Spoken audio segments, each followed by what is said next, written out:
Parker Colbert Speedokote Refinish Network. It is that time. We have our first full body paint job in the new shop. So, this one's going to be mid-grade. We're not going to be blowing, $300-400. It's going to be about a $200 paint job. We're looking at about 2 quarts of base coat to match, which will make, a full gallon after you reduce it. Probably going to go ahead and attempt, being the weather's really cold, we're going to go ahead and shoot the whole car with SMR 135 production clear. As far as the scope of the work, this is pretty much as bad as it gets. I mean, it could be worse, but we got rust, we got dents and dings all over, paint completely delaminated and just chipping off and done. More dents down this side. Gonna probably have to start with some 320 up here. This is real rough. This quarter panel, the whole thing is probably gonna need a skim coat and then blocked out. But, definitely not the worst I've seen. Definitely manageable, but it is gonna take some time, so let's not waste any. We're gonna go ahead, throw a respirator on, get some sandpaper hooked up on the pad, and let's get to work.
for the RSX. $200 paint job. These are the results we got. The red was definitely very challenging to get full coverage. As you guys saw in the video, we were spot painting a lot of the primer spots. But after about 3 coats just over the primer, we were able to go ahead and start doing full wet coats over the whole car.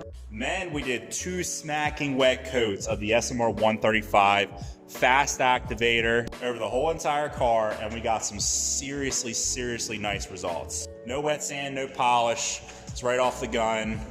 Obviously, we weren't going for a super show quality paint job. There's little dust nibs in it here and there because we did it outside of a booth. But overall, this car looks incredible. It looks like a brand new RSX straight from the factory. That wraps up for this one. Like, subscribe, new videos every week.